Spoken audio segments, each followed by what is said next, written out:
that after having the oldest continuous civilization in the world, the Chinese have worked out their own political history, their own political traditions, their own... No, they didn't.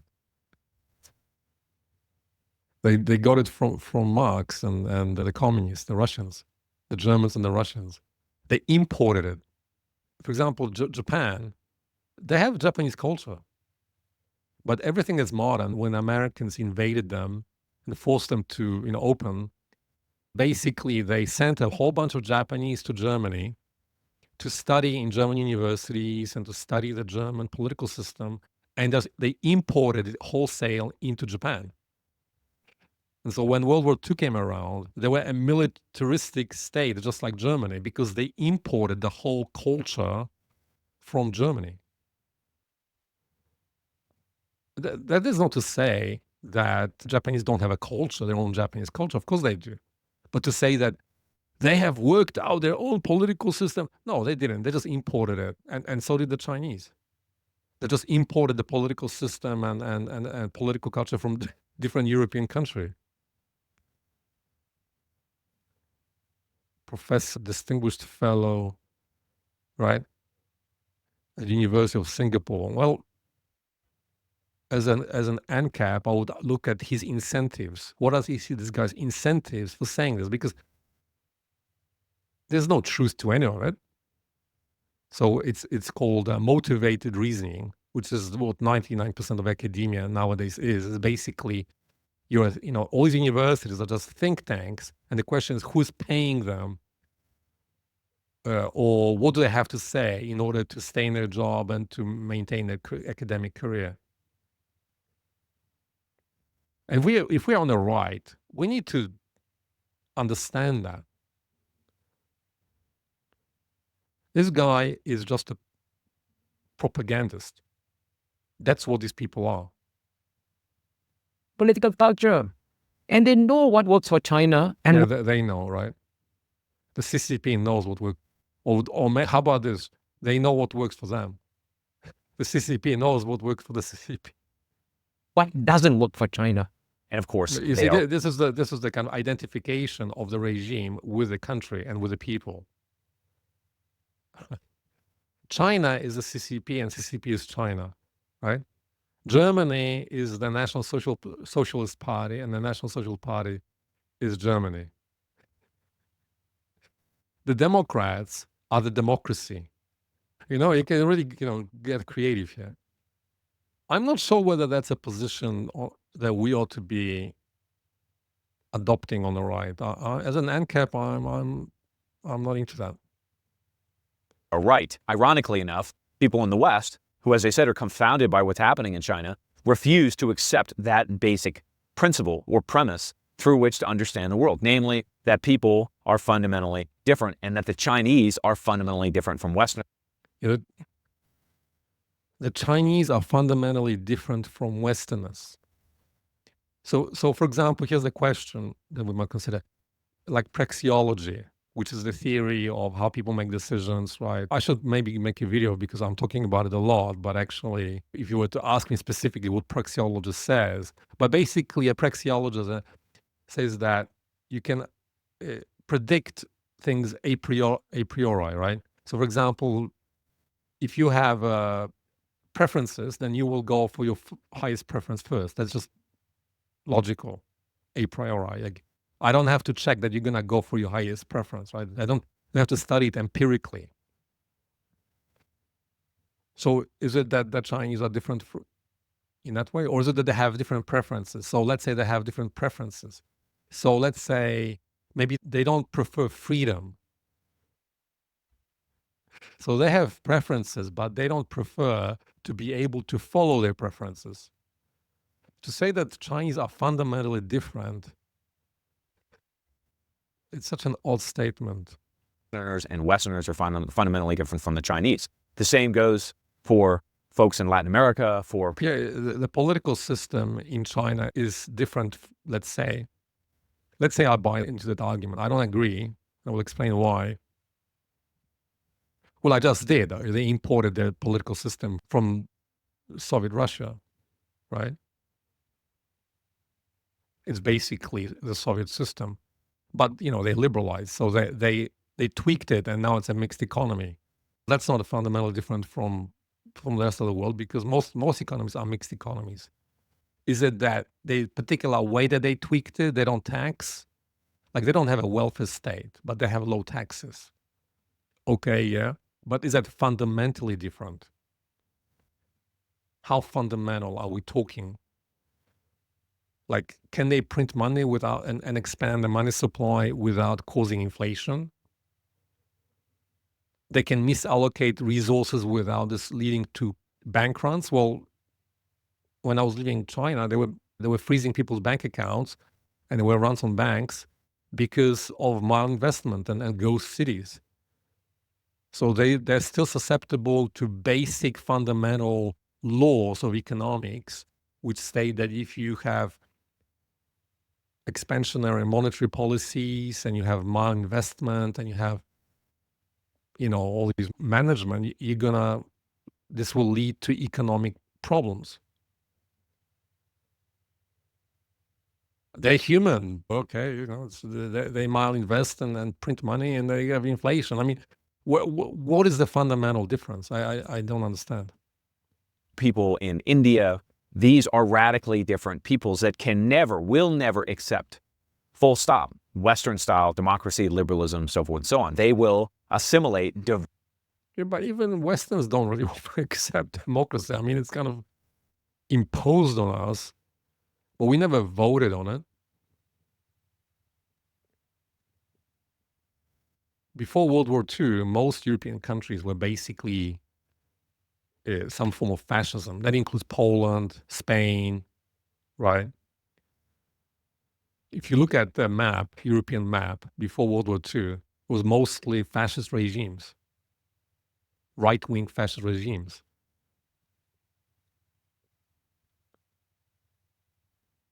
So even Europeans are not necessarily into democracy, because it's not clear that somehow after World War II, everyone just naturally, spontaneously embraced democracy as a matter of their European human nature.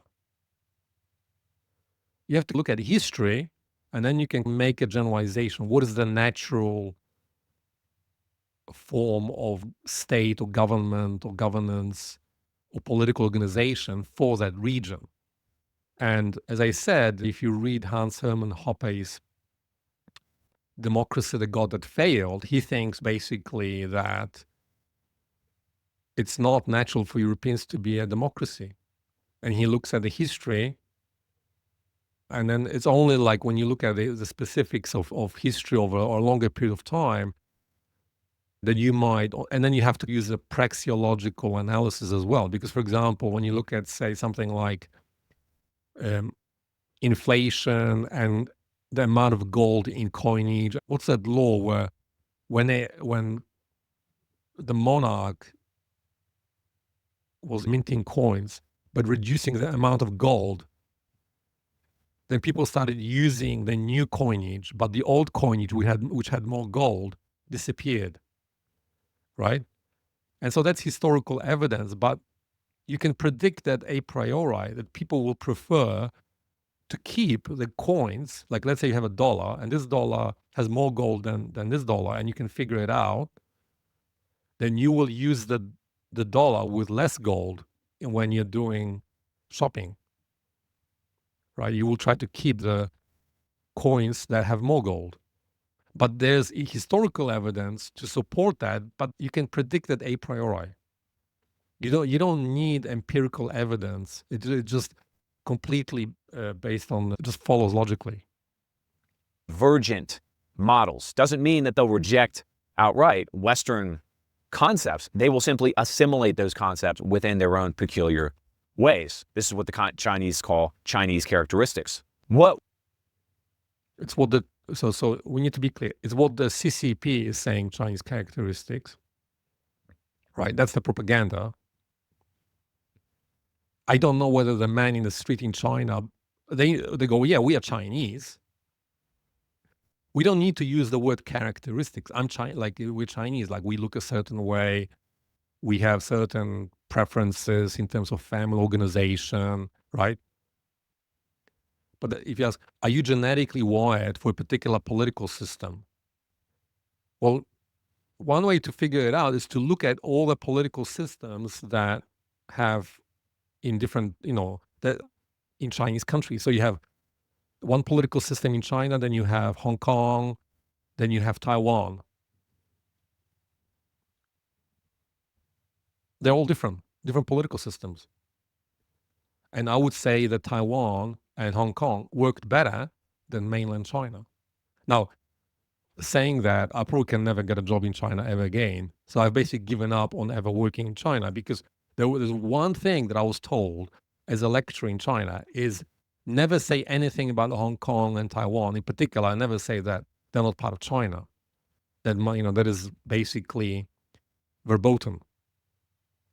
It is the one thing they're very sensitive about. Why? It's obvious, right? Why? I don't have to explain. But they're particularly hostile toward Taiwan because Taiwan, I think most Chinese would prefer for China to be like Taiwan. Taiwan is an example of what China could be.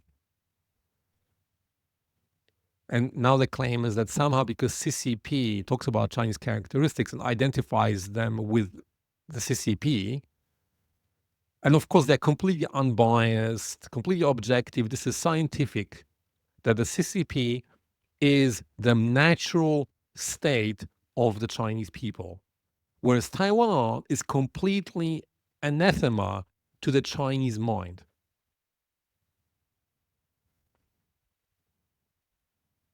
We have to understand about the East, what we have to understand about ourselves, is ultimately that social contracts are not defined by slips of paper like the Constitution. So again, the East is, generalization. I mean, I've been through Korea, Japan, Taiwan. They're all completely different countries. Philippines and Thailand, completely different.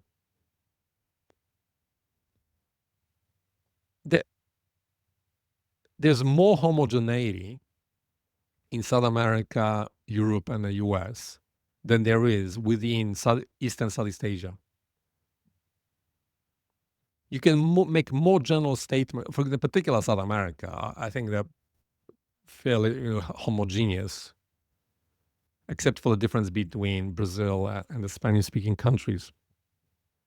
But there's a lot of homogeneity in South America. I think there's a good amount of homogeneity now in Europe.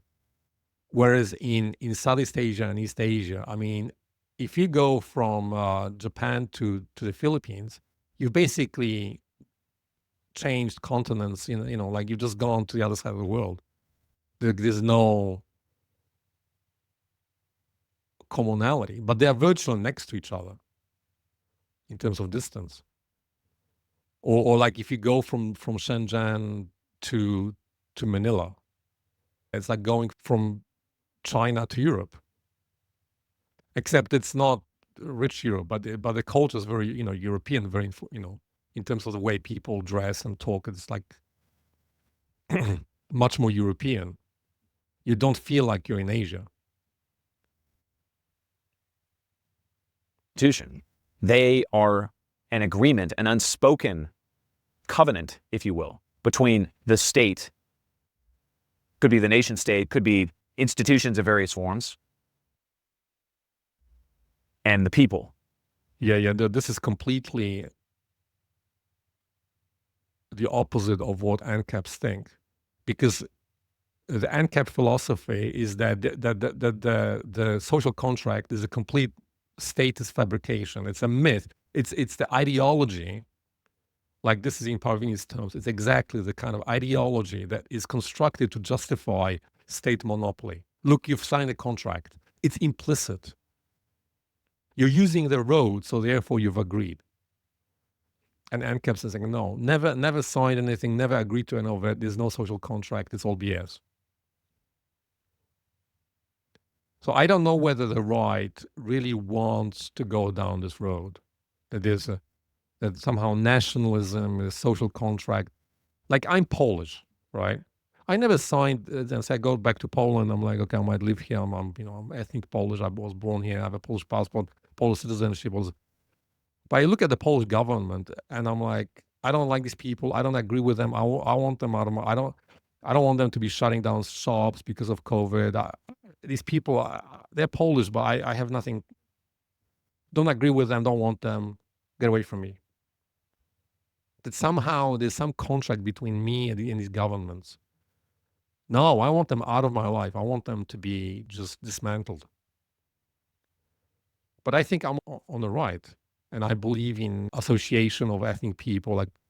But it has to be voluntary. You see, the important thing is that I prefer to live among my own people, but it's my choice.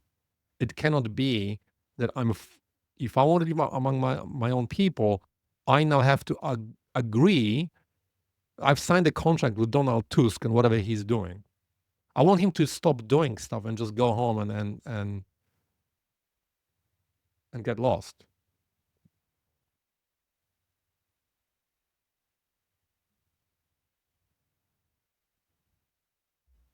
To take China as an example, there is a social contract in China. No, there isn't. There's no social contract. It's a myth and a fabrication. You're just living you're not living in reality. You're just accepting propaganda uncritically. Again, people in the West, the technocrats, bureaucrats, And by the way, that's the problem with political science. A lot of political science and these analyses, right? They're basically like people like Noam Chomsky, right? And these political scientists.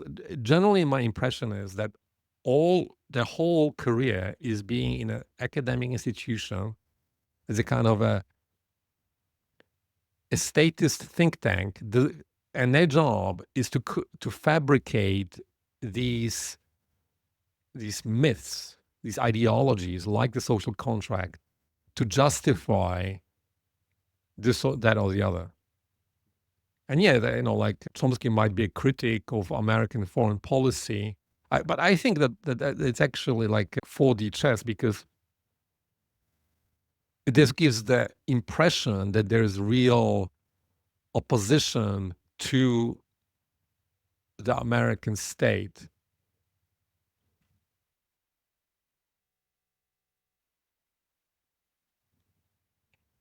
Sorry.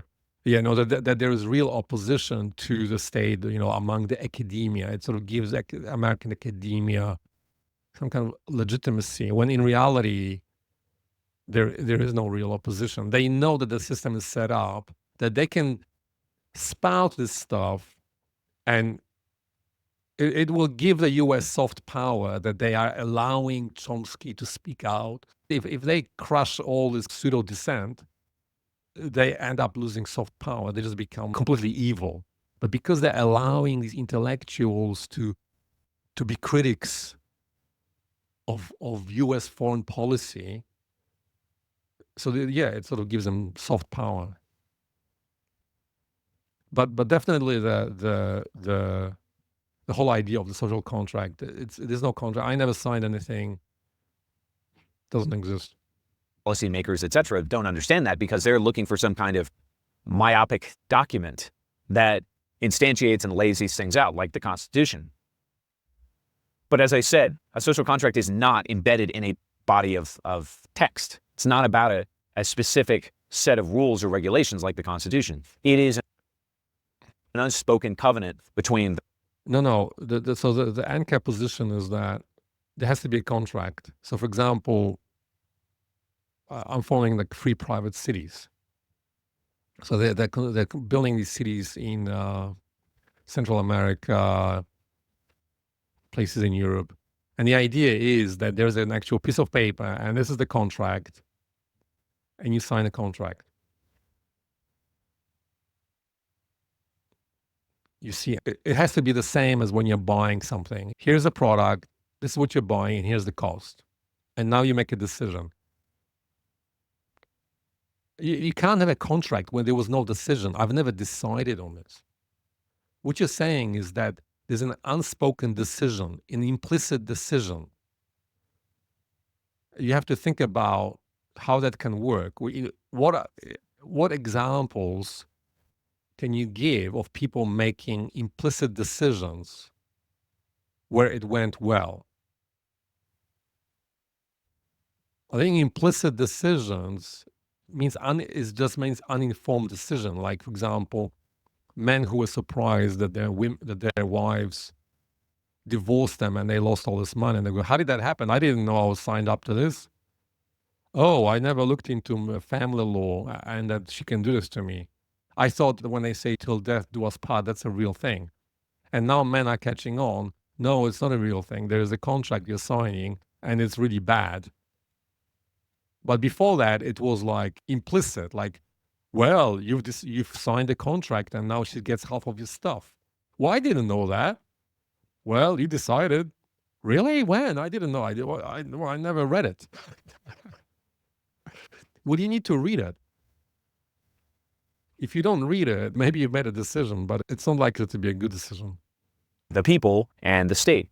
In China, that social contract is that the central government, be that an emperor or the Chinese Communist Party, has an obligation to fulfill two mandates. One is to guarantee the stability of China.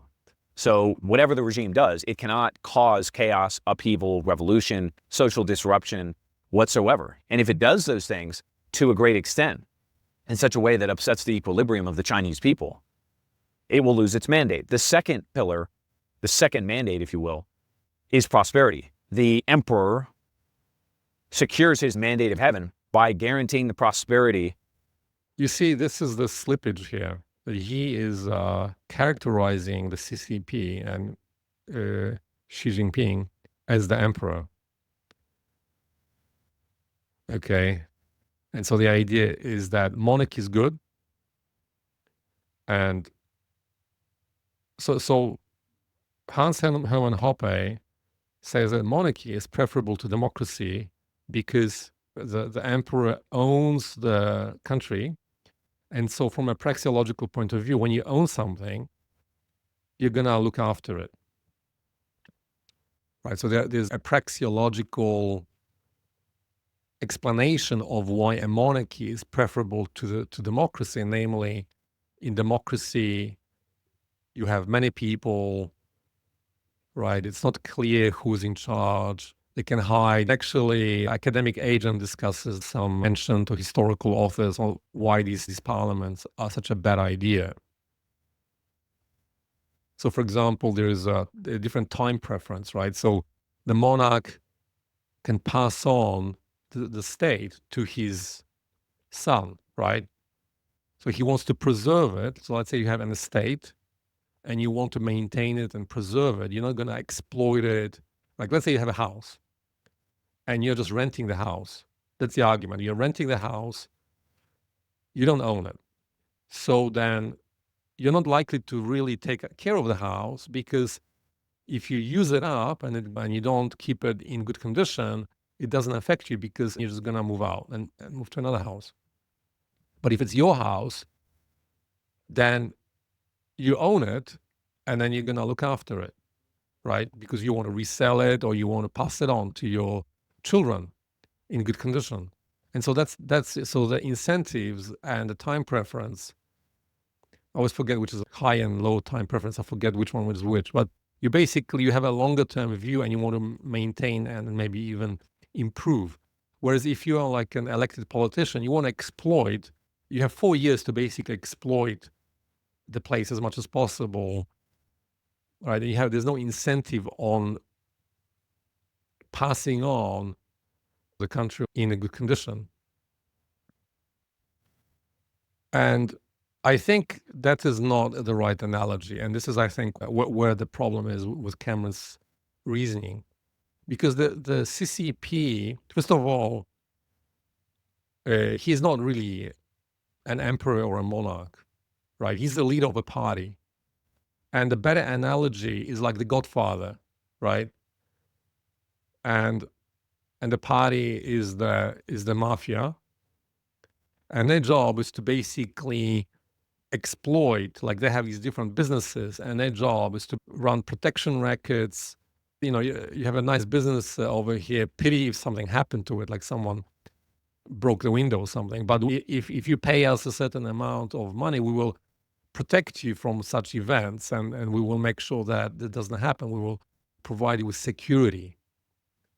This is how ANCAPs view the modern state. It's basically a gang that has monopoly over an area and is basically in the business of expropriating the business people in that area. And so the question is the Chinese president like the monarch, or is he like the godfather of a mafia organization? And my personal observation is that the CCP operates more like a mafia organization than a monarchy. I mean, according to Hoppe, a monarch is still kind of like a godfather. It's still a mafia, but the question is whether the incentives of the ruler are to provide stability, provide prosperity, or whether the incentive is to exploit and expropriate, right? And I would argue that it's the latter. He thinks it's like the monarchy. So, for example, one claim is that the ruler is incentivized to provide stability and prosperity. My argument would be that no, the state is incentivized to provide instability. Okay, because when you have stability, people become comfortable, and then they start making demands, and you start getting new elites forming, right? And these elites, let's say you have a big country like China, you will have local elites who resent the centralized power of the government. And as they become wealthy, so for example, Jack Ma of Alibaba, he became phenomenally wealthy. And now you have this aristocracy of these billionaires, and now they are starting to acquire power, right? And so what happened, if you look at, so this is the a priori logic.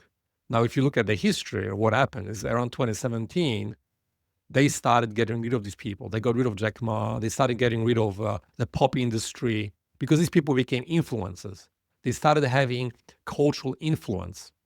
And so that's when they started talking about Chinese masculinity and Chinese characteristics and all this stuff. And they basically crushed the pop industry, and they crushed all these billionaires. And they nationalized all these apps and these companies, right? And they started talking about, we can have capitalism with Chinese characteristics. So what that means is it cannot be, like, let's say we can have an entertainment industry with Chinese characteristics. So you can imagine what that is, right? But all the boy bands, they're out because it's not Chinese enough. But hang on. But the Chinese youth were enjoying the boy bands, the pop. The people were choosing to look at that. So how can you claim that they wouldn't that it's not in their nature, that somehow they are fundamentally? Yeah, I think the Asians are different. Like for me, when I look at, say, K-pop or J-pop or C-pop, to me it's ridiculous. But I can't claim for every Western or every European that they think it's ridiculous. But definitely the Asians love this stuff. So yeah, they're fundamentally different in that they like these weird, skinny, with weird haircuts, bands, boy bands and girl bands that do, funky choreography. Fundamentally different. This is fundamentally different. Okay, you win. Yeah, Asian pop culture is different, but it's still pop culture, and the CCP was having none of it. They got rid of it.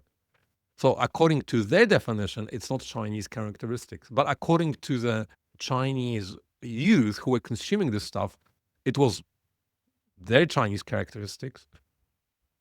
You see, this is a question. Who is going to make the decision? Is it the consumer, the people voting the ultimate democracy, the consumer democracy, voting with their money and their attention, right? That's what they were looking at. That's what they were buying. They were buying subscriptions, or I don't know how they were buying the concerts.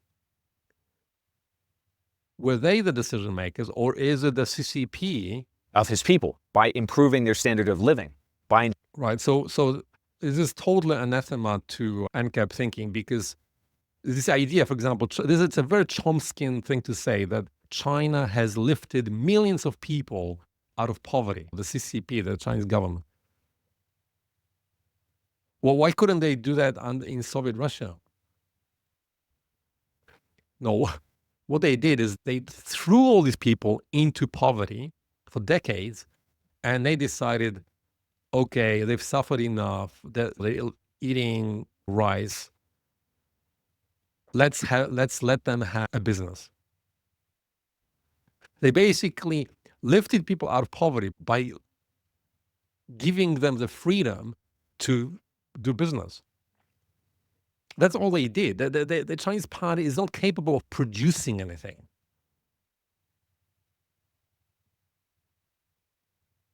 They're not intellectuals. I've met them. I've seen them up close. I've been across the room from high-level Chinese officials. I can tell you they are not capable of producing anything other than the spit that is coming out of their mouth when they're coughing.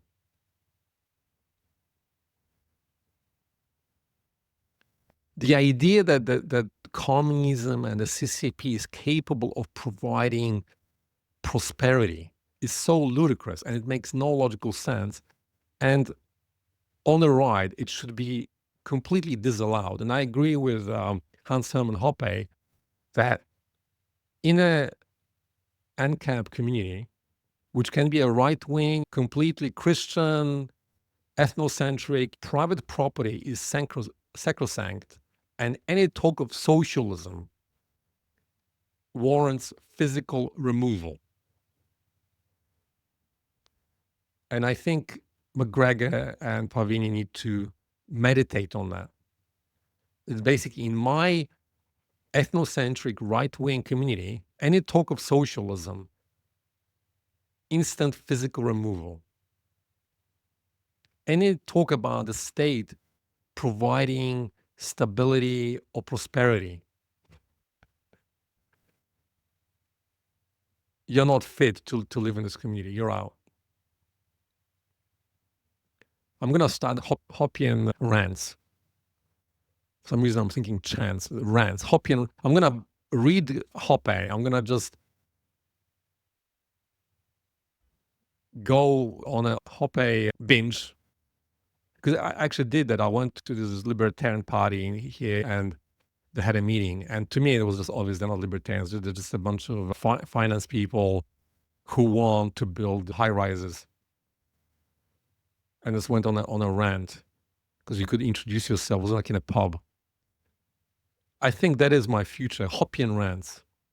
You promote socialism, you're out. Physical removal. Like a drone would just come and just, it's him. He's out. Just remove him beyond the perimeter of the community. Ensuring that the average Chinese household is taken care of.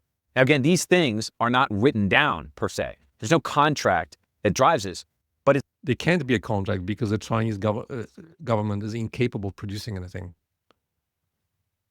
Only businesses produce. This is something this really needs to be understood, that only people motivated by the profit motive and private property are capable of producing anything. The state can only expropriate. It's a social contract that exists in the souls, in the minds, in the unspoken covenant between... Well, this is mind reading, right? I mean, this is again, to go back to praxeology, that in praxeological theory, when the person makes a choice, then we know what they want. We can't tell what people want until the physical act of buying the product. The moment you buy the product, that's what you want.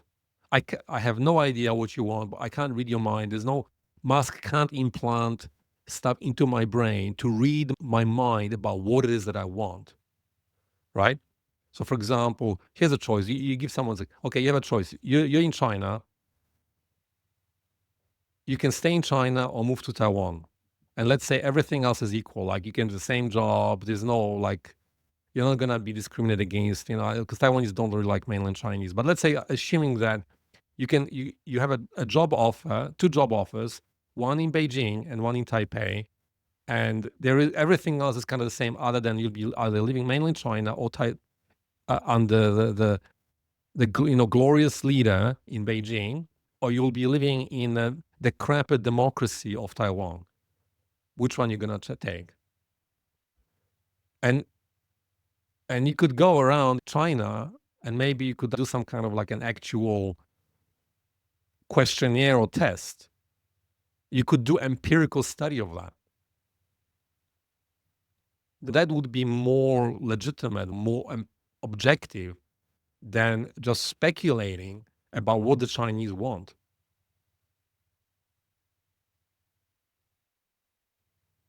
The Chinese people and the authority. It is for this reason that the Chinese Communist Party today is actually very popular. You see, we think that unless these countries like China have a multi-party system and universal suffrage, then they can't be democratic and the people therefore can't be happy.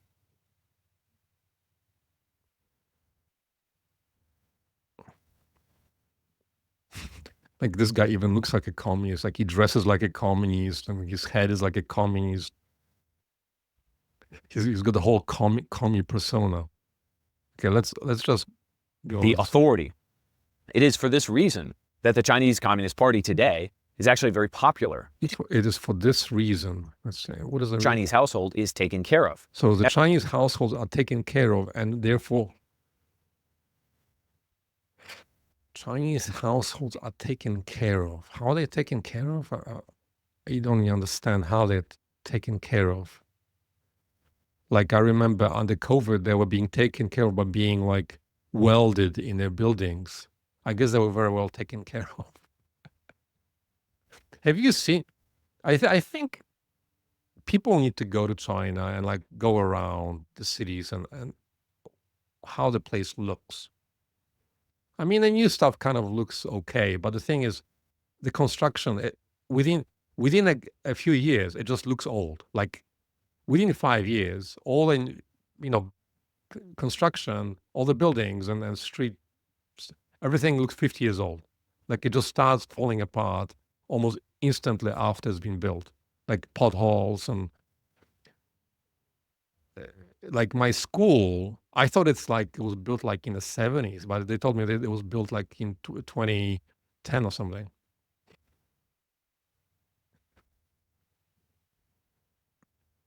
Everything is cheap, and they tolerate it.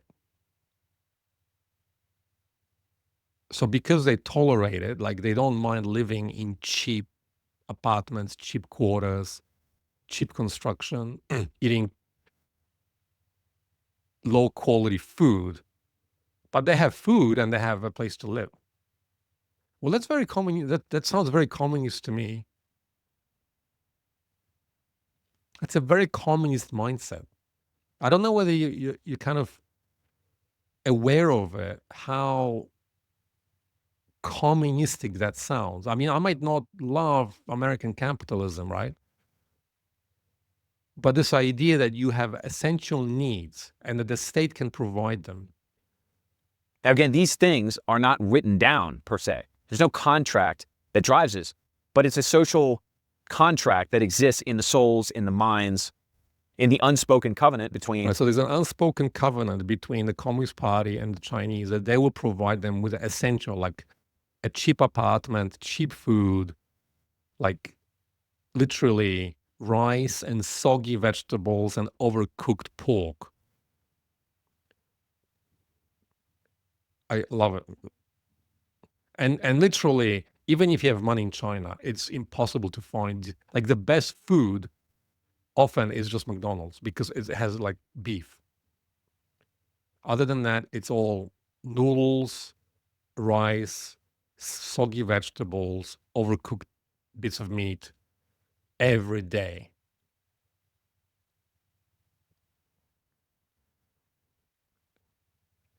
And so the state provides this, and therefore it's good. The Chinese people and the authority. It is for this reason that the Chinese Communist Party today is actually very popular. You see, we think that unless these countries like China have a multi-party system and universal suffrage, then they can't be democratic and the people therefore can't be happy. Well, this is this thing with happiness, right? How do you determine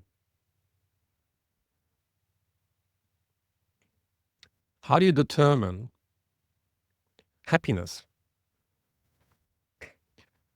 I guess it's my background in psychology that, for example, because I actually did a and I thought my psychology degree was a complete waste of time, but now I'm kind of seeing how the way I think is very much based in psychology, because I remember when I was one of the subjects that I didn't do well in, I found it boring, but now I'm realizing it's actually very useful because it's called assessment, psychological assessment. And so the whole thing is, how do you construct psychological tests to test something like, for example, personality? So you have these personality traits like conscientiousness, or, like all the stuff that Jordan Peterson talks about. That's been developed basically statistically. In other words, they have like what's called batteries of traits, right? Like lots of them. They would just go through all the adjectives like, extroverted, introverted, whatever, right? It's this kind of stuff. And then they will test people, and there will be a kind of certain characteristics will group together, right? So when Jordan Peterson talks about, say, extroversion, that's the result of these people testing all these adjectives, right? And then finding that they group together around one thing, and they call that extroversion. And so when you have a test, there will be questions, and these questions will be related to extroversion, but there will be different questions, like, you know what I mean? Like when you meet someone, do you like talking about yourself, or stuff like that, right? And that's how they are. It's all statistical.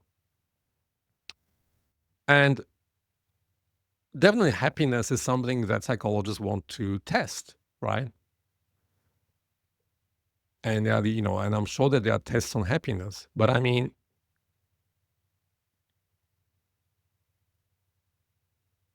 you could do that. And I think if this guy believes what he's saying, then the question is, why doesn't he go to China and measure their happiness? And the question is, whether he'd be allowed to do that. That's an interesting question, right? What if they're not happy? But then another test, or another way of making this objective and not just people talking out of their, what, is if you gave them a choice, what would they prefer? Now, I don't know about other people and where they live, but here in Australia, we are getting, any Chinese, like, for example, when I was working in China, my colleague, there was a woman that she was studying, finishing off her PhD. So she was a teacher. I called another teacher in my school, and I was helping her with a PhD. And she basically wanted to migrate out of China. And after a while, I realized, like, if they can leave, they will. And this is exactly what happened in Eastern Europe under, when it was communists. Basically, people started leaving. If they could leave, they would leave. It's the Berlin Wall phenomenon, where they had to put a wall to keep people from leaving.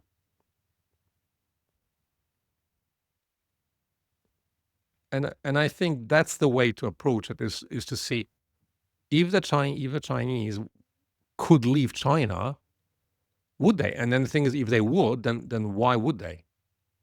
If China is such a great place, why wouldn't they want to stay there?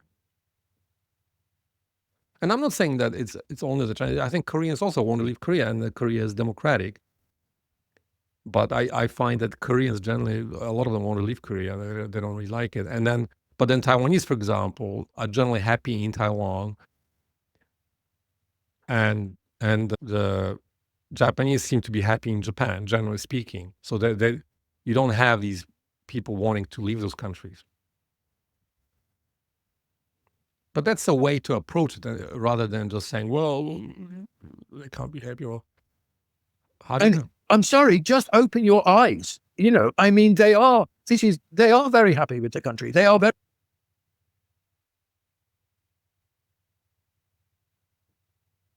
Oh, is he in China currently? I don't know. Do they have these kinds of... Why doesn't he move to China? I have lived in China. They're okay with it. Like, what is the level of happiness you're talking about? The question is, if they had a choice of more freedom, of being able to eat better quality food, wear better clothes, live in nicer apartments, have more freedom of movement, have not be crammed into public transportation that shouts at them at every stop, that kind of stuff, like things are nicer, wouldn't they? Well, obviously they would, right? And the question is it that they can't have it because of some reason? Or is it that the political system is preventing them from a better quality of life because of the way that they're restricting business activity? That is the question. If they had greater economic freedom, would they be richer? And then wouldn't that make them happier? Is he just saying, well, they're okay, they're satisfied, yeah, they have food, they have rice. But what if they say, well, you could eat more meat, you could eat nice cheese, better cheeses, you could have whatever, right? Oh, no. You see, what is important is that we all give you the basic, you see, that's a communist mentality. We guarantee you the basic stuff. But isn't that like all countries? Aren't the democracies doing that? They just, if you're unemployed, they just give you unemployment benefit, welfare. I don't understand this. This is very odd. And is gaining in credibility because over the last 40 years, the Chinese have done an expert job with all kinds of problems, to be sure, of facilitating the modernization. No. They pushed people into cities and into giant, like these massive cities that are incredibly crowded. And they're all living in 40-story apartment blocks with very little access to nature and just restaurants. And that's all they've done. What they've done is they've basically pushed everyone into cities. Now, you can call that modernization, and you can call that whatever you want. But I mean, I suggest going and living in that kind of environment for a while and see how enjoyable it is, and whether, given the choice of living in a smaller city with more nature, more medium density housing, that wouldn't be preferable. They just crammed everyone into giant cities. Of the average Chinese. That is their responsibility, and maintaining stability in the process. A dual mandate, stability and prosperity. As I said, prosperity depends, like, okay, they're eating this kind of food. I mean, literally in Shenzhen, I went to a restaurant with my girlfriend, and it's a nice restaurant. I mean, all the food looked kind of great, but when you ate it, you realize it's all window dressing. There's no quality. All they're taking is rice and then making it look nice. There's no quality food in China.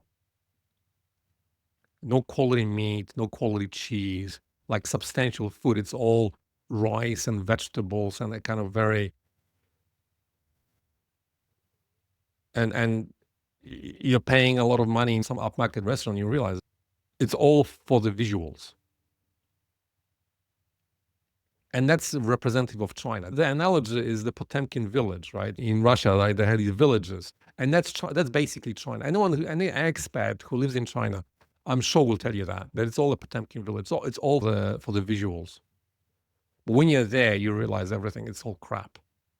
And then stability. Well, if you have a pop industry, people get into entertainment, get into fashion, they have concerts and pop music, and then you just clamp down on that, start having police raids on nightclubs, start dealing with people like Jack Ma. Imagine if that happened in your country, right? Would you call it stability? And then COVID, right? I mean, COVID was 2 years of total chaos. Random lockdowns, people marching in these suits, shouting, just total chaos. I didn't know from day to day whether I can get to work. 10 apps, you have to go through all these apps to make sure that you've done the test, and then you have to send the test to your employee. I mean, total. When I was leaving China, I didn't know whether I can actually get on the plane. Like I was finally leaving China, and I was in Shenzhen. There's a ferry terminal to Hong Kong airport. So I didn't know whether I can get through to the ferry because I didn't know. Here they tell you that you need a test, but then all the testing suddenly shut down. So there were no tests. So I couldn't get the test. But this other information was, you need the test to get on the ferry. Total chaos. It's really unnerving. And after 2 years of that, I was a nervous wreck. I mean, thank God in Thailand now, you're getting legal medicinal relaxants. I spent a week on those just to recover emotionally. Total chaos. By comparison, Western countries are totally stable. I don't know, but the countries I traveled to were much more stable and relaxed than anything in China. China was just total chaos for 2 years, like way longer than any other country. So I have no idea what you're talking about here. Understand the Chinese, you have to remember that everything is seen through the prism of filial piety and what's called Guanxi. Filial piety being the parent-child relationship, the respect for hierarchy. This is the way the Chinese view Hong Kong. This is the way the Chinese view Macau and Taiwan. Ultimately, the parent is China, the nation. Why Taiwan for a long time claimed to be the legitimate government of all of China. So you had these two elites. Why do you choose mainland China as the parent rather than Taiwan? What is the basis for that? That makes no sense to me at all. Like it doesn't. If you look at the political history, the communists unseated that government, which ran away to Taiwan, established an alternative government, and have. I don't know whether what the situation, the detail of the situation currently, but both of them maintained a one China policy, and each claimed to be the legitimate government of all of Taiwan and China. But even other than that, I mean, you're sort of drawing this analogy and extension from the way they run their families to the state. I've never heard that. I think a praxeological analysis is that Hans Hermann Hoppe is basically the state always wants to expand and doesn't want competition. So like this could be also the elite analysis of Parvini, that Parvini argues that these elites don't want competing elites. And I think either of those is a more reasonable position than what you're saying here. And the children are these sort of outliers that have to return to the parent.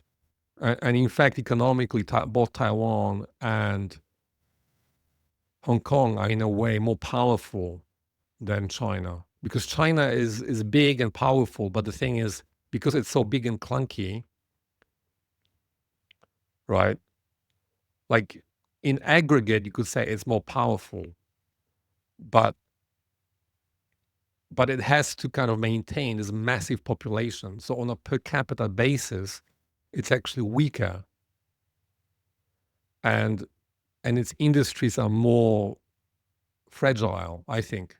That's my impression. I can't say that for sure, but I think the modern capitalistic economies of Taiwan and Hong Kong are much more robust and established, right? This explains the Chinese mindset, their approach, their strategy. They don't want to wage wars of conquest. They just want to reintegrate the Chinese.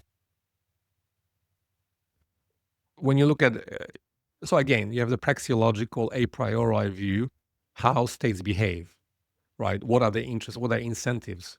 And that is to expand, because the more they expand, the more of a tax base they have, the less limitation on their power they have. So there's an incentive to expand. So that's a a priori praxeological position. When you look at how Communist China is behaving, they're establishing the Silk Road Initiative. They have these Confucian institutes. They're engaging in a lot of IP transfer. They're engaging in a lot of aggressive expansionary behavior. Now, I'm not saying that it's not justified, or that it's worse than the U.S. I'm not saying of that. I'm just saying that this idealized view of China is somehow different in terms of their aggressiveness. I think that the reason they're not particularly aggressive is that they're relatively weak. They're strategically vulnerable. They're surrounded by Japan, Korea, and Philippines, all of which are basically outposts of U.S. power, right? So basically they're surrounded. Then they have a competing power in India, right? They're in a much more vulnerable position, and so they're trying to establish the Silk Road Initiative, and then they have like this stuff going on in Africa, right? So they're making moves, but they have to use their particular advantages, which is cheap labor and some of the technology they have and financial resources that they have. But everything that they're doing is completely predictable on the basis of a state wanting to expand, not integrate. They're just limited because if you look at China, I mean, basically you have the coastal regions, which are very rich, but then you have this more internal regions, which are very poor. And so their power is much more dispersed because they have to carry all this dead weight, all these populations which are low education, low IQ, right? And then they're trying to control them. They're not allowing the human talent to express itself, so they have to keep controlling everything. So that the controlling uses up a lot of energy and reduces the effectiveness in terms of economic development. And that's why, there is this kind of idea that somehow they're not aggressive, because they can't be. Household, which is centered in the Chinese mainland on the one hand, but the children, if you will, in places like Taiwan, they need to come home. Guanxi, on the other hand, is about relationships. And that relationship is not simply between Chinese and state, or between household and individual, or between China as a mainland entity and Taiwan, for example. It is also about China's relationship to the rest of the world. The same mandates that exist domestically are also externalized for the Chinese. In other words, they want continuity. They want stability and prosperity. They want a relationship, and that relationship must be governed by those mandates. As Westerners, we can't possibly fathom these things, because to us, they have to be enshrined in contracts, international law, things of that nature. Furthermore, we think exclusively in terms of power. Notice power wasn't really expressed in my characterization of the Chinese and their mindset. That's a Western concept. That is the cynical, realist school of thought of American geopolitics, that America, in this anarchic world, because they don't really believe in God, they don't believe there is a God that will help them, they think that they must be the nastiest, biggest bully in the world. in order to defend themselves. Their survival as a nation and their prosperity will depend. Yeah, I mean, this guy is a kind of a Chomskyan with a kind of finance angle, and he is just talking to, preaching to the choir. In other words, Chomsky developed an audience for this kind of material, and this guy is just basically riding the gravy train of a lefty kind of Chomskyan pseudo-intellectual, Western, self-hating people who I guess read books, but they read books like Fukuyama and Chomsky and that kind of stuff. Left of center academia. And that's what they want to hear. I've never heard him say anything that is a cogent, logical argument or anything that's empirically based. It's all basically his opinion, because he has a pulpit, because he was a finance minister and he worked for some finance companies. I don't know how all of that works, but if I look at what he says, none of it is of any value. Like, I just don't see any value. It's just basically there are people who want to hear it, and he is the priest, he's like the preacher for that choir. It's a kind of a religion. It's a lot of hand waving.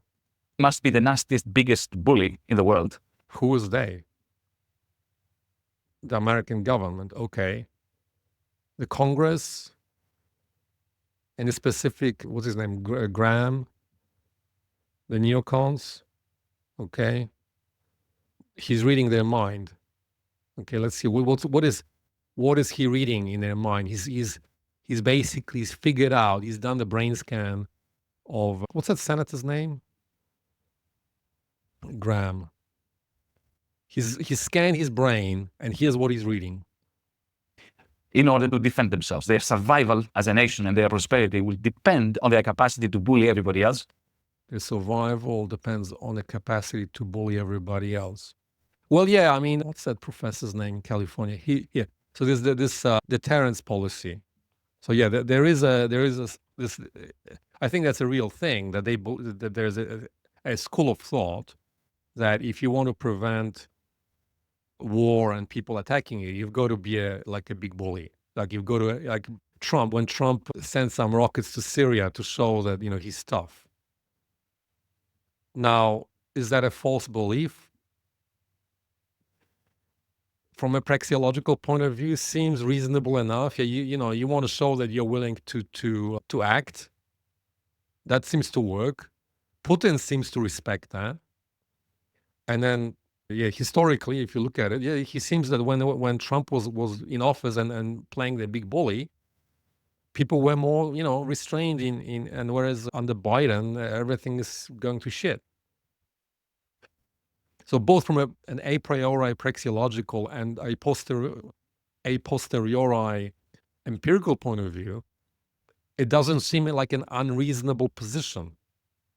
I'm not agreeing with it. I'm just saying, like, this guy seems to think that it's like some kind of an irrational position. Well, it doesn't seem very irrational to me.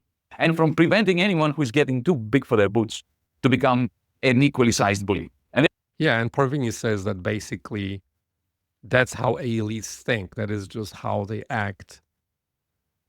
So I'm on Parvini, with Parvini on this, okay?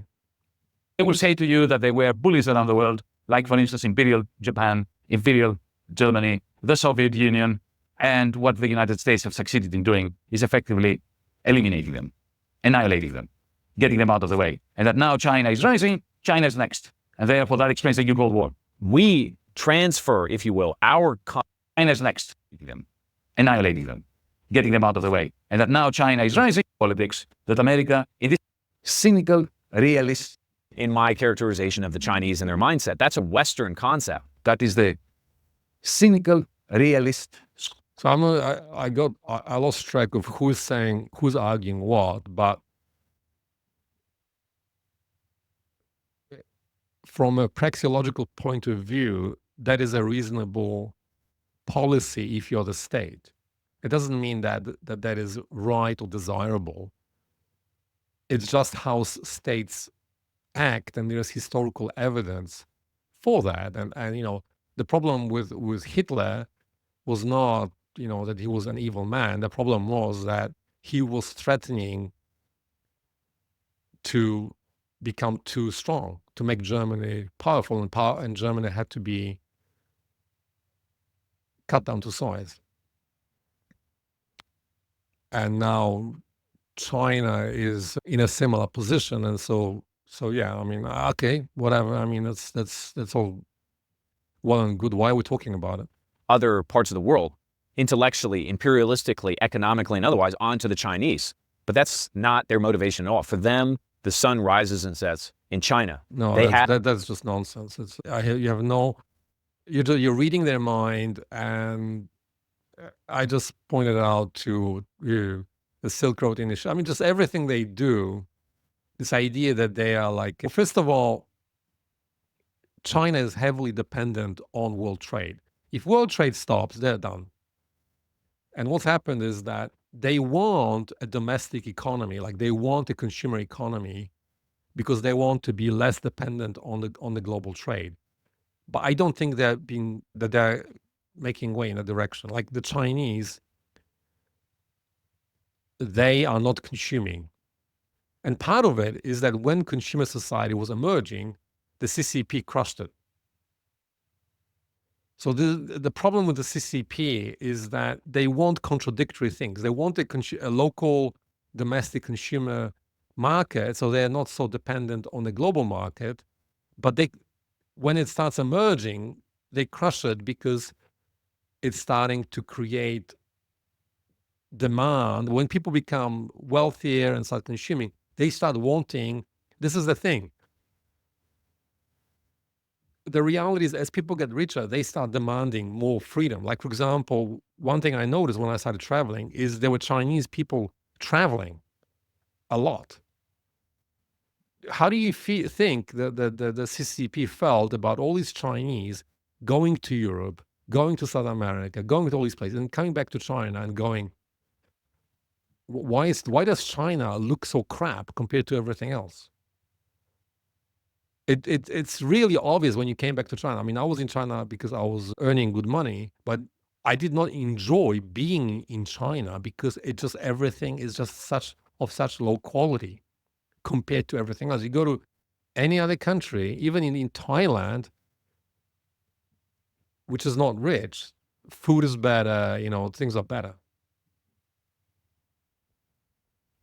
The cities aren't as crowded, the dwellings are nicer. And so you have all these Chinese now getting rich, traveling, seeing the world, coming back to China, and then now they can compare. And they start talking about it, and the Chinese party is re-listening to everything what people are saying. So, because it's difficult to have a consumer society if you're not allowing people to, if you're a consumer society, people have money, and then they choose to get on the plane and travel, or you know, that kind of stuff. And then this is creating problems. It's creating, so no, we have to have lockdowns, can't travel, you know, put all kinds of barriers, you know, start controlling things. They just panicked. I think they panicked. And so on the one hand, they don't want to be dependent on the global trade, but on the other hand, they're not allowing for the local consumer market to reach fruition. have their cohesive universal whole. It's embedded. Right. So they don't, it's not that they're somehow inherently, yeah, of course, they want to kind of isolate their population. So this is the problem. When you talk about China, it's the state, the Chinese state, yeah, they want, just like the Soviets, just like you had the Berlin Wall, they didn't want people to go over to the other side. They wanted the sun to rise and set over the Soviet Empire. Yes, but it's not somehow a Chinese characteristic. It's basically desirable because when you start having too many Chinese leaving China, taking the money out of China. But I think, yeah, it's very complicated. I think they're in a very difficult situation. Embedded in the Chinese people. They're not interested in assimilating the rest of the world. They don't believe that non-Chinese can be Chinese any more than most of the non-Western world believes that people that are different ethnically than them can be them. Again, that isn't a Western concept only. So now you've changed ground, because now you're saying that it's about ethnic homogeneity. So you went from China being inwardly oriented to China being ethnically homogeneous. You see, if China was Japan, that would be a reasonable argument, because people like, for Westerners, for example, me, if you told me, would you like to live in Japan if you could and have a job and stuff, I would say, yeah, for sure. Like, would you mind getting a Japanese passport? I'm like, yeah, why not? But if you ask me, do I want to live in China? Like, you have to pay me a lot of money to live in China.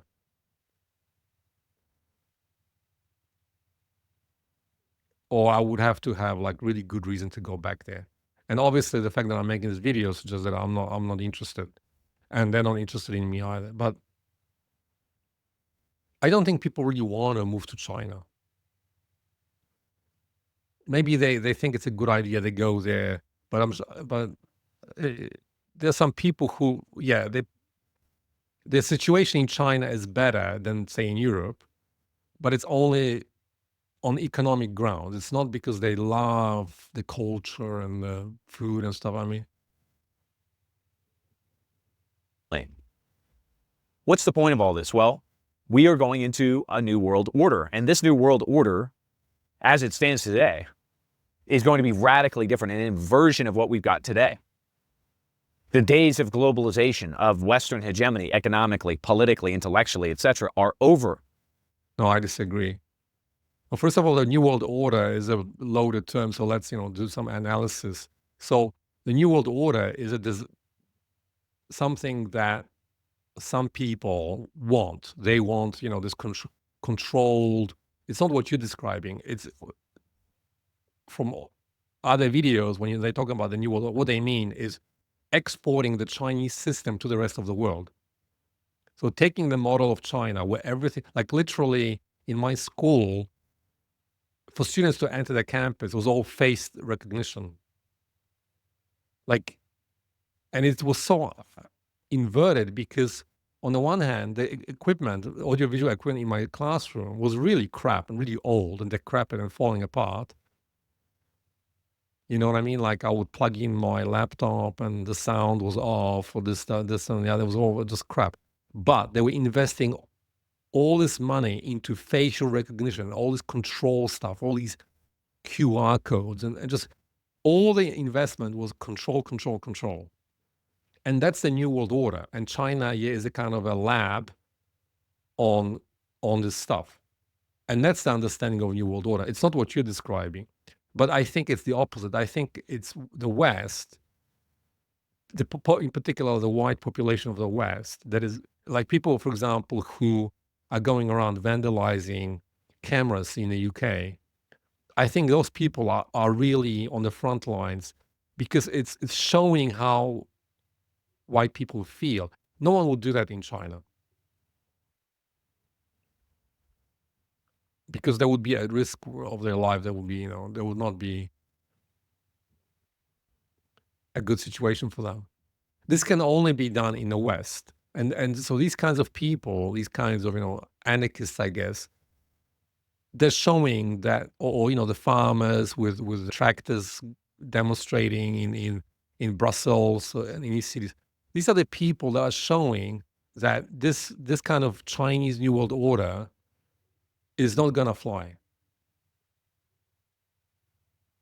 But it's the opposite of what you're saying here.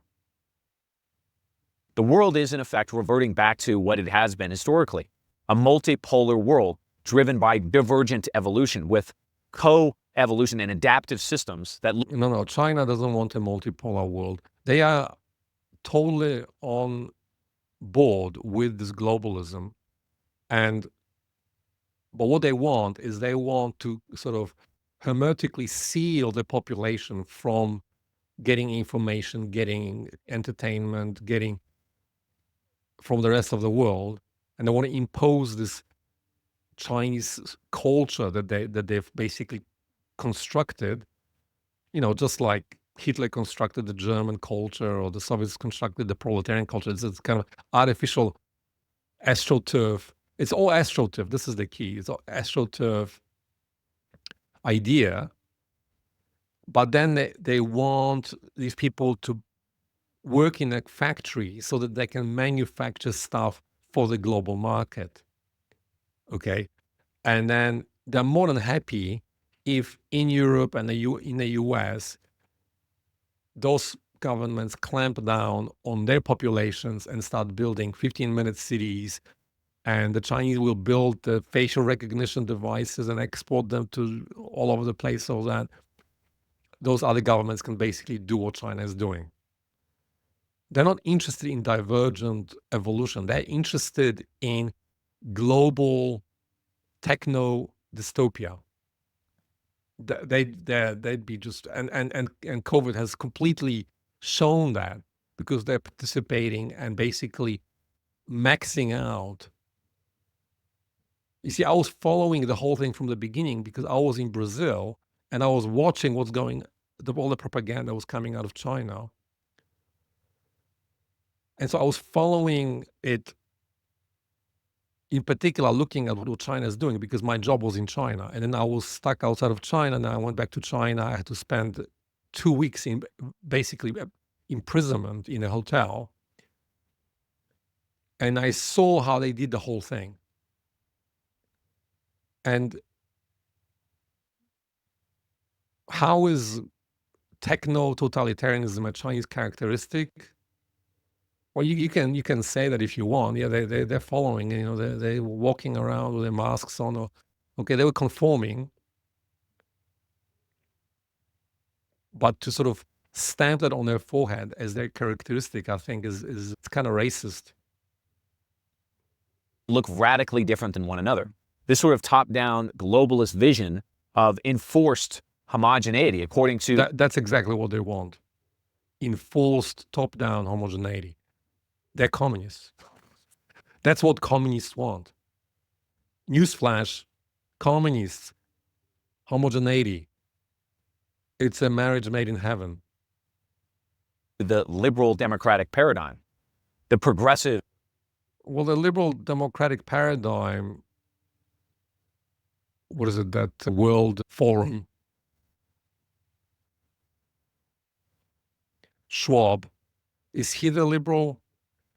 Well, I'm not sure what specifically you're talking about here. It's a little unclear because you're kind of making these broad gestures about Fukuyama. Is Carl Schwab with Fukuyama? Is WHO with Fukuyama? Is that there's so many things, right? And when you're painting with such broad brush strokes, it's very difficult to figure out what exactly you're talking about or to respond to it. narrative, if you will. That's dead. It's over. But it's not completely vanquished yet, as we know. This is to some degree what explains the conflict in Eastern Europe or in the Middle East, or the tension between China and the United States. This tension exists between the multipolarity, the coevolution, the divergent paths of modernization on the one hand. It sounds to me a lot like you're listening to a lot of like the Duran and those people, and they used to be on RT, the Russian news stations, RT or something. And that crowd. It sounds like you've kind of been binge watching those people. They sound like that. They talk about things. That's how they see it. They go, well, there is the neoliberal world order from the US, and then there's Russia, and then the multipolar, blah, blah, blah. They seem to ignore, what's his name, Schwab. Is it Carl Schwab? And his think tank, and WHO, and all these other people. It's just that they have this kind of very two-dimensional picture that, and take on things. It's a very odd take on things, because because when you look at what's happening with 15-minute cities and it's kind of techno-feudalism, that's all coming out of China. That's the model. And then in Europe, they want to apply that in the UK, like here in Australia, it's totally they want that. How does that fit into that picture? It doesn't. The Duran Alexander Marco, how do you pronounce his name? Marcos, I think. And that crowd,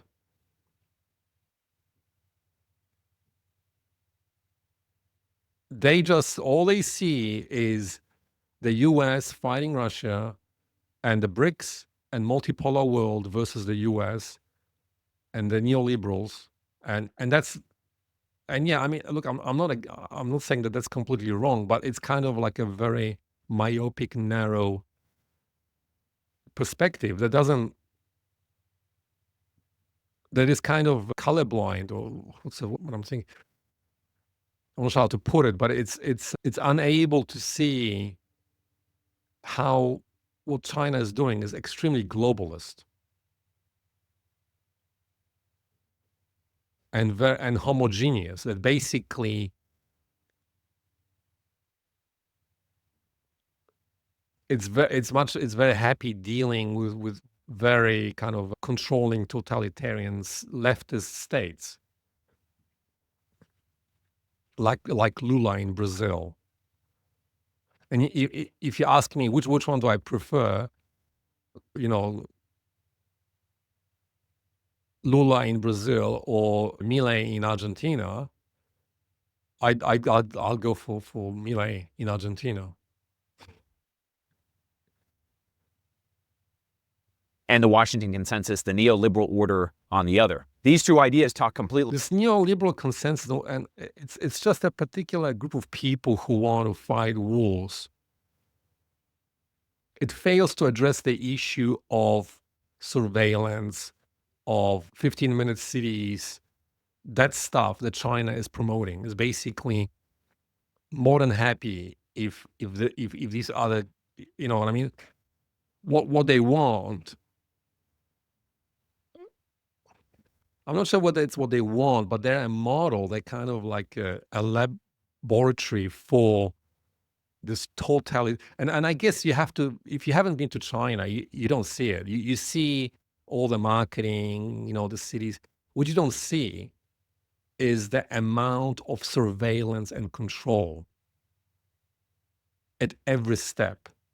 I guess I just took it. I just take it for granted because I lived in that environment for so long. Maybe if you haven't been to China for long enough to see how completely controlled everything is and how they're exporting that, how these people in EU and in these places are basically want that, and China is more than happy to participate in promoting that stuff. Like that's their shtick. We are the controllers, and if you want our advice on how to do that, here we have done this experiment on how to control people over here. Lockdowns. Here's how you do it. Past one another. But nonetheless, that's where we're headed. Now, what does this say about us as Americans? China's orientation, it's the expression of its mandates and social contract is different. But fundamentally speaking, the Chinese understand who they are.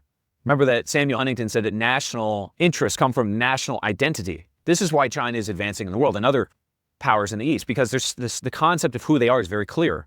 In the West, we've lost our sense of national identity because we have abandoned the fundamental building blocks of. Yeah, I'm surprised because you were in the military, and I don't know whether they don't teach history in the military in the US, but nationalism is a very recent phenomenon, and in Europe it's very recent. Just look at the map. Just Google some maps. Every decade is different. The current map has persisted, longer than in previous times, and was never along ethnic lines. it's a complete artificial, it's completely ahistorical to say what you're saying right now. And in China, like my girlfriend, her first language was sounded like Vietnamese. It didn't sound anything like Chinese. And she didn't look Chinese.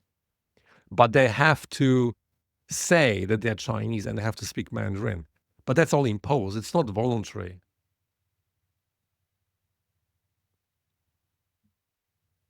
Who we are, namely the people. Yeah, from top down, totally astroturf. It's completely astroturf.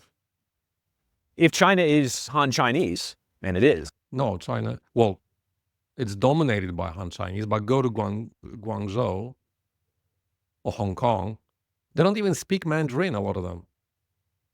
Like they have to learn Mandarin like a second language. Like they have Mandarin teachers in schools teaching them Mandarin. But you just said that Hong Kong is a child, but Hong Kong is Cantonese.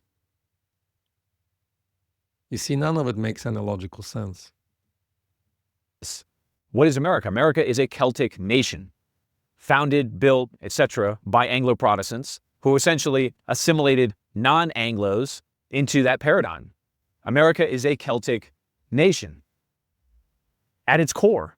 And that Celtic nation is what explains the social contract that we demand in the United States. We demand a trade-off, if you will, between the power of the state and the power of the individual. We demand individual rights, freedom of speech. So I'm a kind of a pan-European nationalist in the sense that, my view is that you can decide whether it's your decision whether you're a Celtic nation. And frankly, I'm Polish, right? I'm ethnically Polish. So that means my language is Polish. I'm Catholic and I'm genetically Slavic, East European. But I identify more with the European upper middle class. And European identity is very complicated because it goes in terms of ethnic identity and class identity. And class identities crossed ethnic identities. And this will express itself in, for example, like when you're communicating, if I'm of this class and I'm talking to a person with the same ethnic identity but of a different class, I may find, in some ways I will find it easier, but in some ways I'll find it more difficult than if I'm talking to another European who is, say, widely read in literature and identifies as upper middle class. And so the taste, for example, and mannerisms and that kind of stuff will transcend purely ethnic identity. Now, to me, as a European, kind of Central European, high culture European, the Celtic, I'm guessing what Celtic means, Ireland. Correct me if I'm wrong, but I sort of associate English with Anglo-Saxon rather than Celtic. I understood that there's like different things. So Welsh and Scottish, that's Celtic. I would have to check. Anyway, to me, what's happened is that certain, what I would say, more marginal cultures, European, became outsized they grew bigger than what is warranted by their culture. So for me, for example, when I meet Irish people, to me, their ego is very expanded because you have all this Irish culture and, like you have St. Patrick's Day and stuff like that. But in terms of the actual culture, and I have nothing against that culture, I don't think it's a high European culture. Like, to me, German culture, French culture, Italian culture, like those are very significant cultures. And they have more to contribute intellectually, aesthetically, etc. And so if you identify with this very marginal, because in Europe there's so many. I mean, just imagine if the Czech Republic had a massive empire overseas empire. So the Czech Republic is like this small country of people living in the mountains, and they have some culture and some high culture, but suddenly they have this massive empire. And now everyone's like, we are Czechs, and and imagine like all of the size of US, it's all Czechs. But you're in England, and now you have to admire Czech culture. I think a lot of Europeans feel that way about the fact that England became such an outsized. But the thing is, the English have absorbed a lot of aspects of French culture and German culture. But like Celtic, I think it's a kind of a regional culture. So if you have a big country, what happens is you have a big country, like a large, powerful country, with a culture of a very small, relatively marginal country. Then I think it becomes a problem, because you have this country, because what you have, the US, Canada, Australia, right? All these countries represent the European race and culture to the world. So when I go to Korea, people looked at me through the lens of Americans. But I'm like, I'm not American, but that's how people look at me. So if there's an American with an American culture and he behaves in a certain American way, this reflects on me.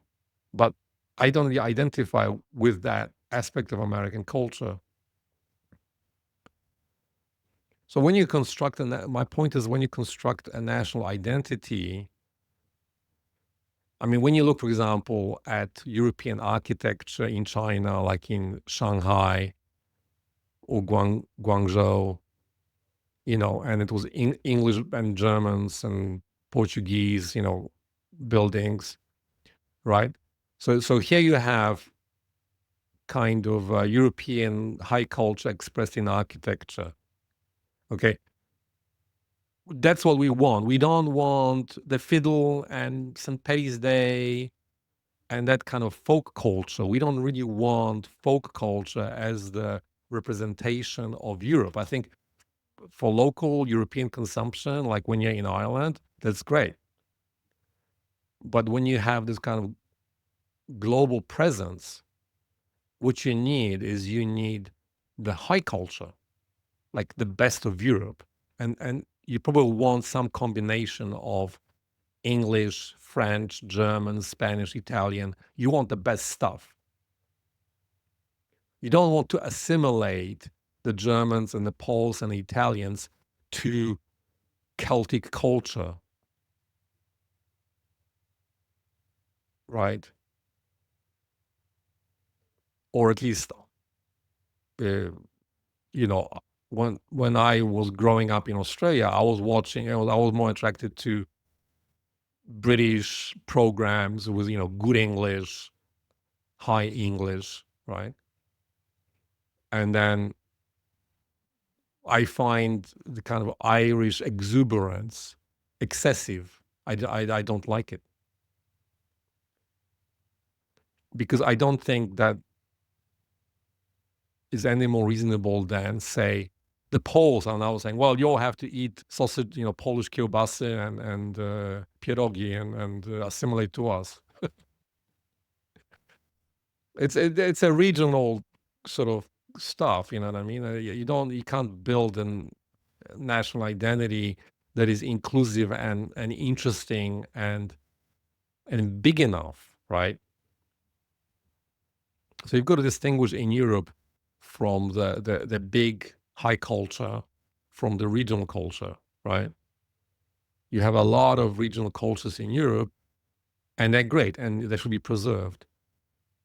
Okay, but to build American identity on some regional European culture is problematic. Separation of church and state, etc. But that's actually what's happened. You see, that's the problem, that like in music, I think the banjo is not, and when you look, say American music, it's very much derived from the banjo and this kind of stuff. And that's become so dominant as popular culture. But it's not really a basis for proper education. You should really base your musical education on classical music.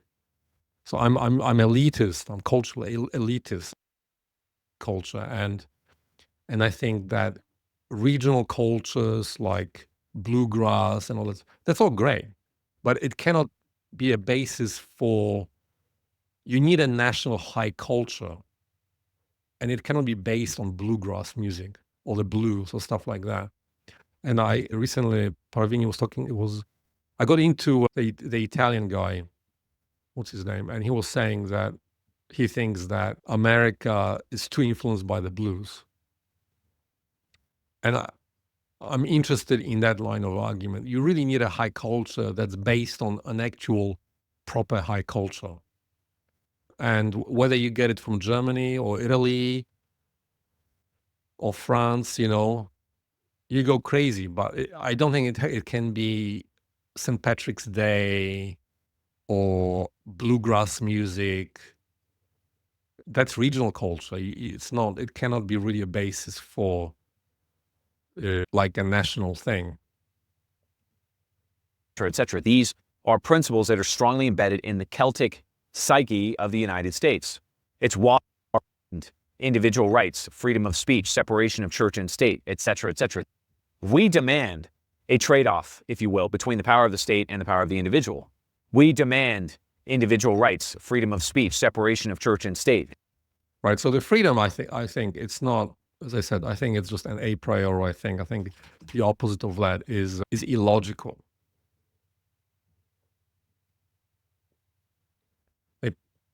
People, you can't make coherent the idea of people not wanting to choose what they want.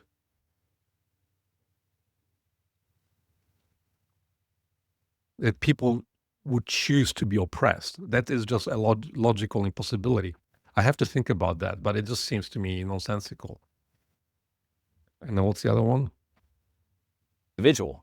We demand individual rights, freedom of speech, individual rights. We demand property rights. And again, I think that's just a priori. People want, like, no one would choose to not want to own their stuff.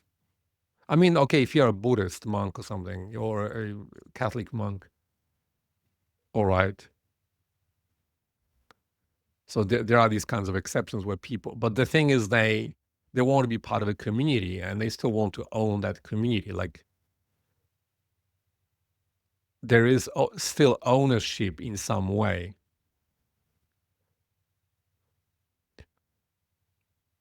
I'm not sure if I'm being coherent enough, but anyway. Separation of church and state, etc. So no, I disagree with that.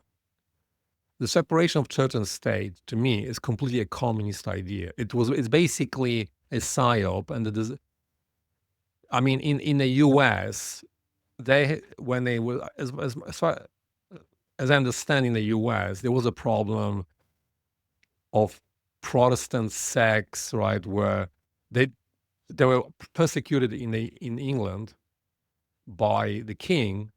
I don't know exactly, but that's my understanding of it, is that it was a very specific thing where they wanted to avoid being persecuted by the state. But the idea that you can't have prayer in schools, I mean, and in particular in Europe, it's completely anathema. I think that European culture is inherently theocratic, and so the natural state of nature of European society is some form of theocracy where the church is involved in governance. As I said, in Europe, during the time of, like, say, Henry II, the church was a power center, and it needs to go back to that. So the separate, I mean, it's complete nonsense. etc. These are principles that are strongly embedded in the Celtic psyche. No. You have no evidence for that. You're just basically taking a particular historical snapshot and going, that's essential. But you have to take a historical view, and you have to go, how has it been for hundreds of years? Okay. And then you might make some but then in the end, it has to be voluntary. So if people want prayer in schools, they should have the freedom to have prayer in schools. I would choose to send my child to a school where there was prayer. In Austria, when we were migrating, they were teaching religion in the school. I went to school in Austria, like in a village in Austria, and religion was part of the curriculum. I'm not sure that the Celtic psyche is fundamentally different from that. Or the Irish don't want Catholicism. Suddenly now they don't want Catholicism. I think they've been just brainwashed into what's happening in Ireland is obvious. That they were better off when they were like ultra-Catholic. The United States. It's why we have such a reverence for rugged individualism. It's also why the rest of the world does not, because the rest of the world fundamentally is not the construct of the Celtic psyche or the Celtic people, which is what the United States is. I say that because Rugged individualism.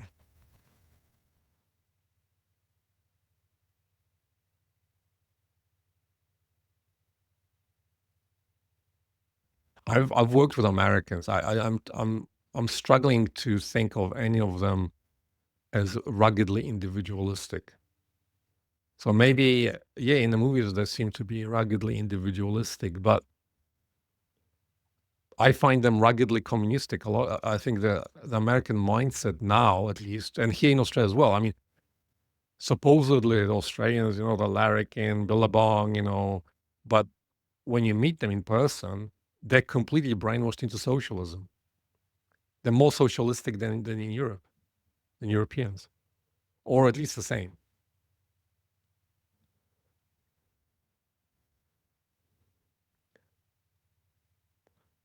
So, not really buying it. because China, being the longest running ethno-state in human history, dating back thousands of years, has basically gone through different iterations. Now look at China. Most countries then have maybe 1, 2 periods of global eminency or even preeminence. China, you have the Han, part of the Han period, then you have the Tang period, then in some respects the Song dynasty period, then you have the Ming period and a bit of the Qing. China's had at least 5 periods in its history where it has been the most advanced or one of the most advanced civilizations in the world. We call them dynasties, to be sure, but they're just different manifestations of that Chinese ethnos. But the continuity is the Chinese people themselves. The United States is not different in that sense. As I said, we're a Celtic nation. So is the United Kingdom. We are another, in other words, iteration of... No, I mean, the United Kingdom is an Anglo-Saxon. I don't understand this Celtic. The English are Anglo-Saxons, which is not Celts. the British Empire or of the United Kingdom.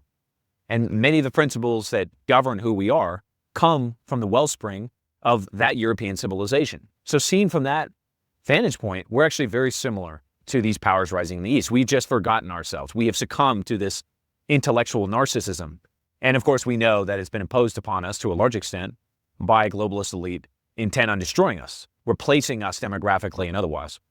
In any case, once we can regain a sense of who we are, in terms of our real national identity, the fundamental character of who we are, that will enable us to have better relations with the rest of the world and to better... No, I think I'm not sure if I already said it, but nations are constructed, and you have to look at the history of, and there's a lot of literature that's been studied, but nations are a construct. They're literally a social construct, in a sense that there are people in the Romantic period who, so first of all, they had to write down the local language. So the written language in Europe was Latin. And then people started writing down the local, like turning the local language into written form. But the thing is, you had to choose, you had to make a choice because it was not uniform. So you chose a certain dialect, a certain part, right? So Just as for example, like Shakespearean English is completely different from modern English. So it's the same throughout Europe, that basically they had to kind of calcify and codify and formalize the language, which meant that certain other versions of that language were eliminated, right? So that was a decision made. Which part is the in Polish, these are the words. So these other dialects of Polish, they just go by the wayside. And now we're going to uniformly teach this Polish that has been decided by some people. And then literature was built around it, was then, written. And then a lot of this literature was kind of a romantic embellishment of the history of that country. A lot of it was basically, a lot of the history was constructed and, turned into poetry, right? And then, you had to have a flag and all this kind of stuff. And then this is the essential Polish culture, or this is the essential Celtic culture or English culture, whatever, right? All of this is a construct.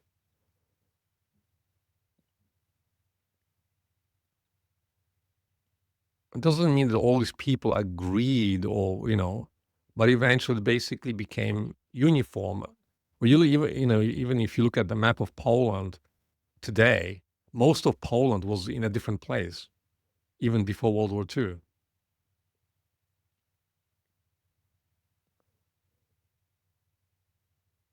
Half of what is Poland today was part of Germany and had majority German population. So the whole thing is a construct that you have now that hasn't been a reality until fairly recent time. And you're not going to rediscover the essence of your identity. You're going to construct an identity. That's how this identity is constructed. It's not discovered.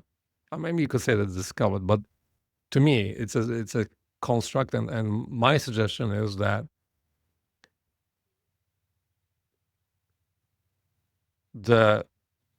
rather than looking at ethnic, particular ethnicities, it's better to, say, for the US, to construct an American culture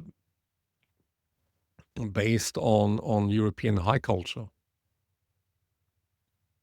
I think European high culture is a better basis for an identity that is, broadly encompassing different, ethnicities, historical ethnicities within the US, and it has more pulling power than basic American identity on bluegrass kind of stuff, kind of local, regional, folk kind of stuff. You need to go to the high culture for more meaning. Understand and contextualize the Chinese and others in the East who are centered fundamentally in their national identity and consciousness. No, they're not. They just aren't. They have not lost sight of that. If anything, they've activated. Because if you go, as I said, if you go to Guangzhou, they speak Cantonese. Like, they have to speak Mandarin. But they identify as Cantonese.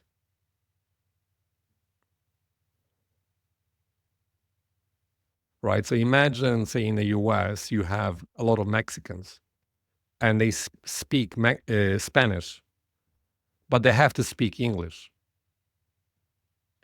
And they might say, yeah, I'm American. But everything they do is Mexican, like the way they dress, the way they eat, the people they interact with most of the time, and the language they speak, and they're Catholic. But you will insist they are essentially American.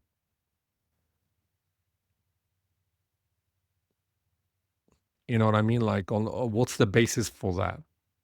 Because they live in California? In different situations, if it's like a fifth generation and then they're starting to speak English most of the time, then they assimilate. But as long as they are embedded in the Mexican culture, even if they live in the US, they're really more Mexican than American. And basically, the situation in China is that there's a lot of ethnicities. Even like in Guangdong, there are so many different languages and ethnicities. And if you ask them, they will say they're Chinese. But my impression is they say that it's because they have to say it. Do you know what I mean? That's the official line. They're going to give you the official line. They're not allowed to identify other than as Chinese.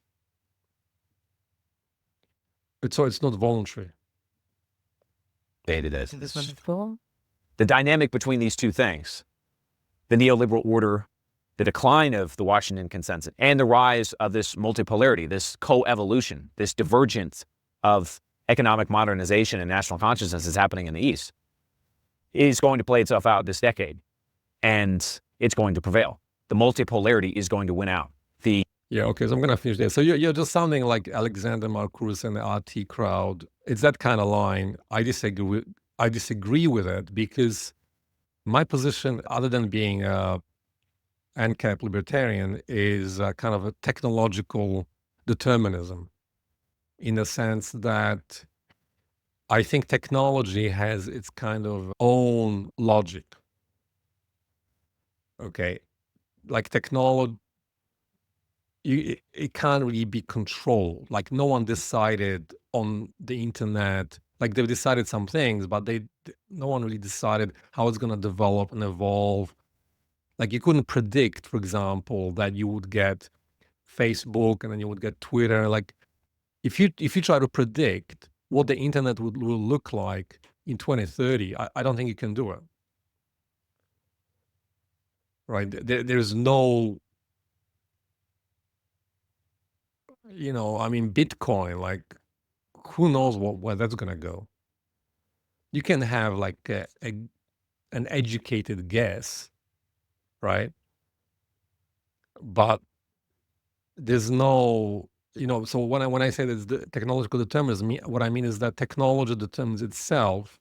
No one can determine the technology, right? What people will coalesce around and choose, you can't predict it. The market has its own internal logic, and you have to let it play out.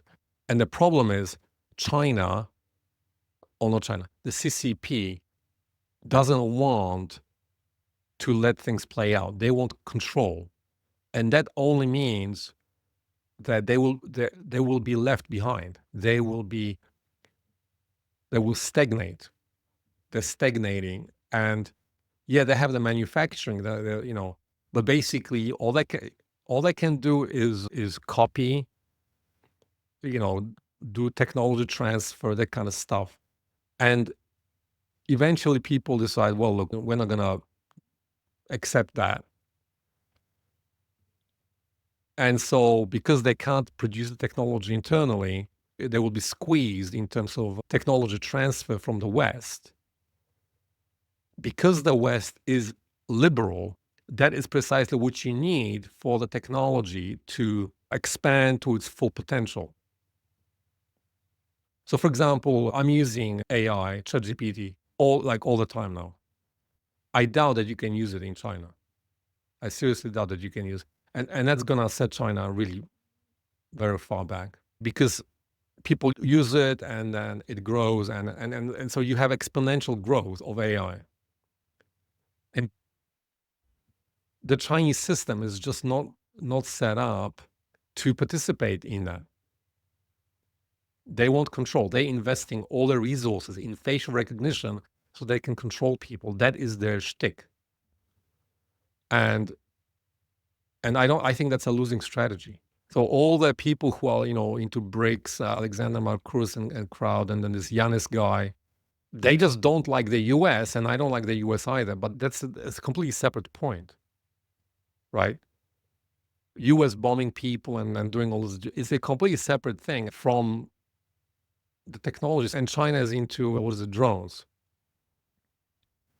the drone technology. Building a lot of drones and then using that for military purposes. I'm not sure that the US is interested in invading China. So what are they going to do? Use the drones against Philippines? I don't see they have much room for maneuver. And I think the Silk Road Initiative and a lot of the IP transfer, that's dead in the water. A lot of their ventures in Africa probably didn't really pay off very much because Africa is not very productive. I still believe that the bulk of productive human energy is in the West, and China is going to be left behind. All right. All the best, and talk to you next time.